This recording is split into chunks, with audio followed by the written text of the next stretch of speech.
Hello，大家好。今日係2025年4月10號星期四。我依家喺福建泉州市呢個千年古城呢，其中一條巷仔，呢個係叫金魚巷66號，一間小小嘅咖啡室，話少又唔少，都幾得意喎。嗱，我哋入嚟睇下，都幾有特色。比起遼國嘅稻田咖啡呢，又係另一種風味啊！咁呢度咧有好多中國嘅傳統嘅元素啦。咁啊細嗰陣時嗰啲竹凳啊，同埋竹台都有㗎。咁啊，跟住落嚟就有啲小寵物喺度，幾得意啊！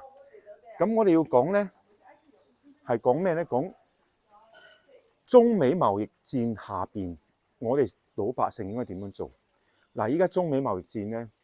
又要加兩邊都要加對方嘅關稅，加到超過100%，黐咗線。咁但係咁樣做法咧，其實咧對大家都冇益㗎，係咪先？全球化咧，大家係分工合作，好似一個家庭咁咧，你做啲嘢，我做啲嘢，跟住大家咧就將建立一個繁榮嘅景象，啱唔啱啊？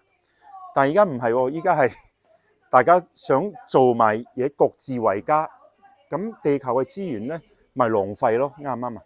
所以咁樣係唔得嘅，我覺得啊。咁但係咁樣影響之下咧，有兩個因素咧，現象一定會存在。第一咧就係利息咧，美國利息一定會上升，中國利息一定會下降，跟住美元一定會轉強，人民幣匯率一定要轉弱嘅。嚇，呢個就係我嘅結論。咁到時大家再睇睇。多謝晒，拜拜。或者佢得嚟嘅話。哇！